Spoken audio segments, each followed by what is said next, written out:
Ya, selamat datang lagi di channel gua, Gokun Wiryawan, dimana di sini kita cuman bahas sepak bola.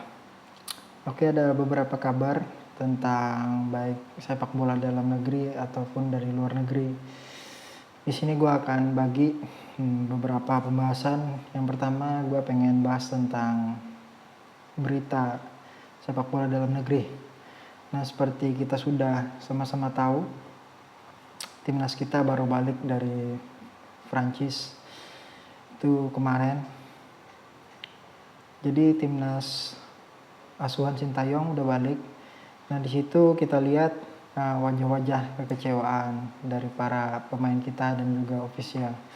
Cuman gue sih sebagai netizen sangat bangga lah dengan pencapaian mereka selama 1,5 bulan ini. Pertandingan di Piala Asia di Qatar, walaupun akhirnya kita peringkat keempat, itu udah luar biasa, itu di luar prediksi kita semua, di luar ekspektasi.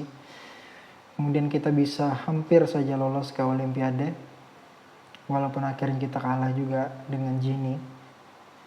Cuman gua pribadi bangga, luar biasa perjuangan dari anak-anak muda Garuda Muda kita. Terlepas dari itu, di pertandingan kualifikasi Olimpiade kemarin itu ada oknum supporter yang melakukan perilaku rasis lah kepada tim nasional Gini U23. Kita sebagai netizen harus paham teman-teman bahwa rasisme ini tidak ada di olahraga.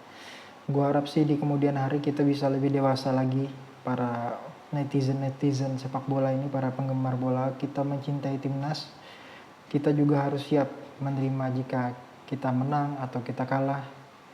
Itu jangan sampai kita melakukan tindakan seperti itu teman-teman. Kalau gue lihat sih komen-komennya lumayan parah, bahkan menurut gue memalukan lah. Sebagai kita bangsa yang beradab, kita ini orang Indonesia terkenal ramah, tapi kenapa kita bisa melakukan tindakan seperti itu? Menurut gue sih sebuah tindakan yang bodoh aja dari oknum-oknum supporter. Cuman gue harap sih kedepannya kita udah lebih dewasa lah, jangan lagi lah. Kita udah hebat kok, kita masuk ke semifinal dan kita masuk ke kualifikasi Olimpiade, itu udah hebat. Itu tidak pernah ada sebelumnya di sejarah sepak bola kita. Dan sekarang kita udah ngerasain sampai di titik itu. Semoga kedepannya kita bisa lebih baik lagi. Oke, itu terus perpanjangan kontrak Sintayong, itu tinggal menunggu tanda tangan aja. Sintayong nanti pasti akan diperpanjang dan itu kita tinggal tunggu resminya aja.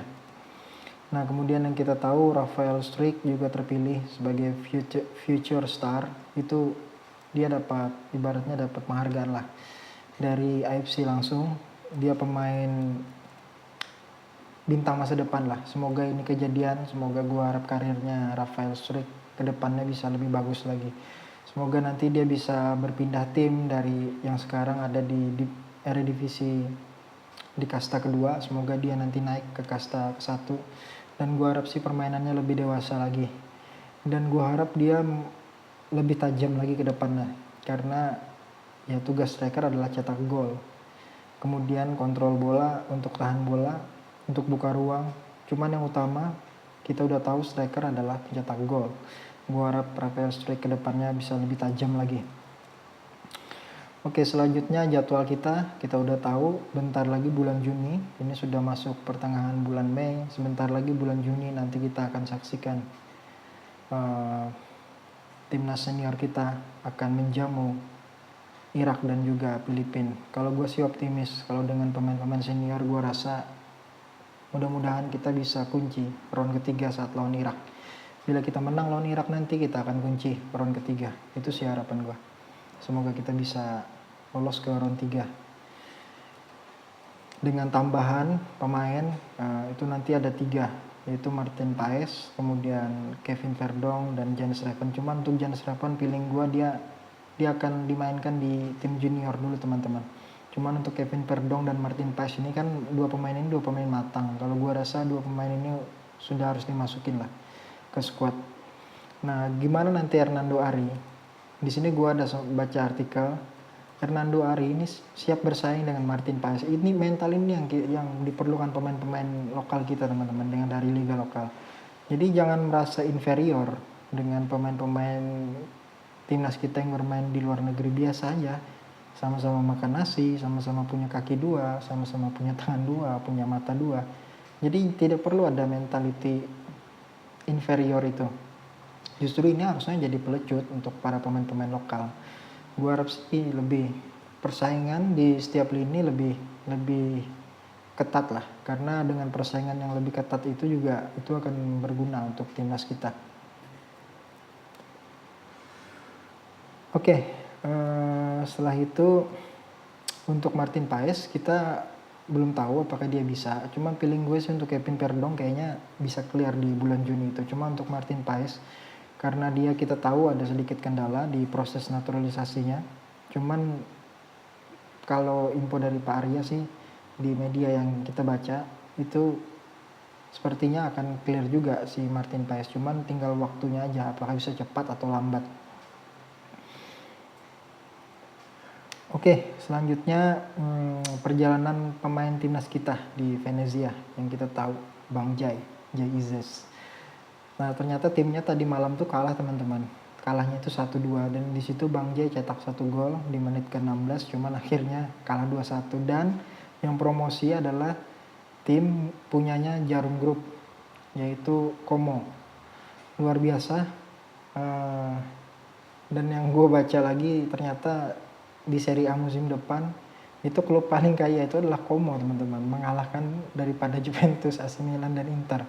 Jadi Como ini nanti ya semoga aja ya bisa ada di situ pemain timnas kita 1 atau 2 orang. Kalau gue sih pengen, yang kita tahu kan kontrak habis kan, yang jelas kan Tom Hai. Semoga Tom Hai nanti bisa main di Como lah, harapan gue. Kemudian di situ siapa tahu nanti Venezia gagal lolos dan bisa nanti Como mungkin ambil Bang Jai jadi pemain belakangnya Como biar bisa main di Serie A. Ya mudah-mudahan itu sih harapan kita. Cuman ya balik lagi ya, pilihan itu ada di manajemen dan pelatihnya Como. Cuman masyarakat, terutama kita netizen di medsos itu, terutama yang gue lihat sih di Instagram tuh cukup heboh teman-teman. Jadi masuknya Como ke Serie A ini ada hype tersendiri lah, karena ya seperti yang sudah kita tahu, Como kan punyanya Jarum Group. Dan secara sejarah pun kalau gue lihat ke belakang, apa yang gue ikutin dulu di era 2005-an awal, ketika itu Liga Super Indonesia LSI itu dipegang juga dengan Jarum.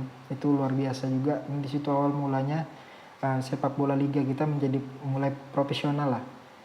Nah di Liga Super Indonesia itu ya lahirlah tim-tim kayak waktu itu yang lagi kuat-kuatnya Persipura, kemudian Sriwijaya. Itu luar biasa. Nah sekarang mereka buktikan lagi. Ini sebenarnya kalau gue bilang sih peran grup Jarum luar biasa lah untuk olahraga, cabang olahraga ya terutama.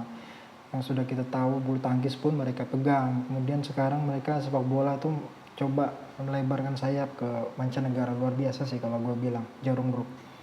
Mudah-mudahan musim depan Como mengejutkan dan bukan cuma jadi tim pelengkap di Serie A. Semoga bisa tembus paling tidak di papan tengah lah Serie A. Dan kita akan ikutin sepak terjangnya Como.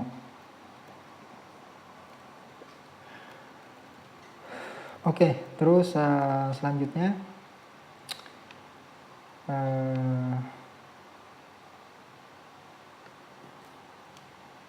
gue akan bahas tentang Liga Mancanegara yang kita sudah lihat tadi malam. Liga Inggris.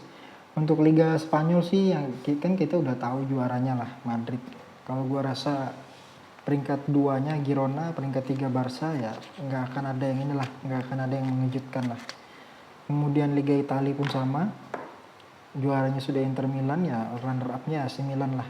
Kita udah tahu sama-sama yang siapa aja yang musim depan bakal main di Liga Champions. Yang seru ini Liga Inggris teman-teman, karena tadi malam City itu hajar Fulham 4-0. Nah sekarang tuh jumlah bermainnya dengan Arsenal tuh sama 36 game. Selisih poinnya ada 2, City unggul. Di sisa 2 match ini kalau gue bilang peluang Manchester City itu 70%, hampir pasti juara udah. Cuman kita belum tahu nanti kan City akan lawan siapa namanya, Tottenham. Apakah itu nanti bisa Tottenham menang untuk menggagalkan juaranya City? Feeling gue sih City lah sudah. Walaupun gue pengennya sih Arsenal, cuman ya Arsenal nanti akan lawan MU. Nah yang seru ini di papan tengah. Di sini di mana Aston Villa, Tottenham, Newcastle, Aston Villa dan Tottenham ya terutama. Mereka berebut tiket ke Liga Champion. Nah untuk tim yang perebutan WL ini lebih seru lagi teman-teman. Jadi ada Newcastle, Chelsea, Man United. Feeling gue sih yang bakal naik ke WL Newcastle sama Chelsea sih. Kalau Manchester United ya feeling gue sih mereka akan, apalagi nanti lawan Arsenal, kayaknya sih mereka akan kalah ya. Cuman nanti kita lihat aja lah. Ya cukup menyedihkan untuk Man United ini teman-teman, dimana mereka habiskan dana transfer banyak, kemudian juga semua keinginan dari pelatih mereka Erik ten Hag itu udah dipenuhin. Striker dibelikan, pemain tengah dibelikan, pemain belakang dibelikan, walaupun ada reason yaitu pemain-pemain cedera. Menurut gue sih ya berarti ya lucu aja sih, ibaratnya lu kayak beli Mason Mount lah. Mason Mount ini kan riwayat cederanya buruk, mereka beli dengan harga 70 juta, ya aneh aja gitu teman-teman. Inilah blunder-blunder konyol dari manajemen Man United, entah itu apakah itu permintaan dari Erik ten Hag untuk mendatangkan pemain-pemain ini, apakah memang murni dari pilihan manajemen, ya kita tidak tahu. Cuman kalau gue lihat sih pembelian mereka ke belakang ini, terutama musim kemarin tuh jelek lah umumnya. Siapa strikernya pun Højlund nggak ada kontribusi. Darwin sejelek-jeleknya Nicholas Jackson, dia masih ada kontribusi 14 gol.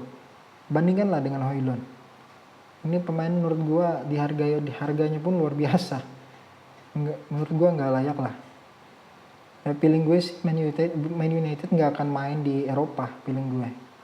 Jadi feeling gue yang akan masuk itu Newcastle, Chelsea, dua tim ini. Chelsea yang akan mungkin antara Chelsea atau Newcastle yang mungkin akan main di Conference League. Kemudian Tottenham dan Aston Villa berebutnya sih menurut gue berebut di UCL. Siapa yang bertahan nanti? Oke, seperti yang kita tahu tadi malam Chelsea juga menang. Nah tinggal kita malam ini tunggu Man United lawan Arsenal. Ya tadi balik lagi feeling gue sih Arsenal bakal hajar MU. Kemudian untuk Aston Villa, nah ini juga nanti akan lawan Liverpool. Bila mereka kalah, ada kemungkinan Tottenham akan nyusul teman-teman peringkatnya. Apabila Tottenham nanti ini kan Tottenham menang tadi malam ya 2-1. Nah nanti mereka akan main lagi tuh. Apabila di next game mereka main lagi dan menang, menurut gue sih kegusur lah Aston Villa. Cuman kita lihat aja nanti. Nah balik lagi nih. Jadwal di pekan ke-38 nanti. Arsenal lawan Everton, Chelsea lawan Bournemouth, kemudian City akan lawan West Ham. West Ham ini juga kalau menurut gue bisa mengejutkan juga sih. Mereka ada di bawah United. Mereka otomatis ini bukan tim yang kaling-kaling juga West Ham. Feeling gue sih ya cuman ya balik lagi City. Cuman ya kita lihat aja nantilah gimana hasil akhirnya. Oke, selanjutnya top skor itu udah jelas Erling Haaland. Nah yang mengejutkan ini yang Palmer teman-teman, luar biasa. Jadi di tengah keterpurukan Chelsea musim ini, itu yang gue bilang sejelek-jeleknya kayak Palmer dan Jackson, mereka masih masuk loh daftar pencetak gol terbanyak masing-masing. Cole Palmer 21 gol, kemudian Jackson striker yang kita sering bilang ya sedih inilah, menyedihkan inilah. Makanya dia cetak 14 gol. Bandingkanlah dengan pemain MU. Pemain MU yang masuk di list pencetak gol terbanyak itu cuman Bruno, teman-teman. Itu 10 gol. Sisanya itu tidak ada. Jadi nomor 1 Erling Haaland 25 gol, Palmer 21 gol. Nah, ini Alexander Isak. Alexander Isak ini kalau menurut gue ini salah tim aja. Dia main di Newcastle. Coba seandainya dia ini main di Arsenal. Gue yakin kepingan terakhir Arsenal akan ketemu lah. Karena seperti yang kita tahu Arsenal ini lini belakang, lini tengah itu udah merata mainnya. Dan pelapisnya pun kalau gue bilang lumayan. Yang jadi masalahnya mereka ini kan di lini depan, teman-teman. Jadi Gapsus masih belum bisa memenuhi lah ekspektasi daripada permainan Arsenal. Dia masih terlalu lama cedera. Kemudian mainnya juga angin-anginan, walaupun di awal-awal dia bermain di Arsenal itu luar biasa kalau gue bilang. Cuman ya belakangan ini ya dia hilang juga. Ya balik lagi, sebenarnya Arsenal sih kepingan terakhirnya itu striker tengah, teman-teman. Sebenarnya ini kalau menurut gue kayak Alexander Isak ini luar biasa. Seandainya dia bisa ditarik Arsenal. Karena kalau lu ngikutin, kalau lu lihat mainnya, tadi gue bilang Isak ini sebenarnya salah di tim aja, teman-teman. Jadi seandainya dia ini dapat tim yang mainnya bagus, gue yakin nih pemain bisa cetak 30-35 gol semusim. Dia ini permainannya hampir mirip lah, gaya-gaya bermainnya tuh kayak Thierry Henry. Jadi dia main dari sayap nyisir ke tengah, skillful, finishingnya tenang. Itulah di tengah keterpurukan Newcastle juga dia yang angkat Newcastle lah. Luar biasa juga Isak ini. Kemudian Salah 18 gol, Son Heung-min 17 gol, Phil Foden juga sama. Ya tadi Nicholas Jackson 14 gol. Yang menyedihkan di sini ya tadi, teman-teman, tidak ada pemain Manchester United di sini. Oke, gue kira sih itu dari gua. Kabar info berita bola dari dalam negeri dan mancanegara, terutama Premier League. Oke, next game malam ini MU lawan Arsenal. Ntar kita lihat aja gimana hasilnya. Oke. Dan jangan lupa jangan melakukan tindakan rasisme, teman-teman. Dewasalah.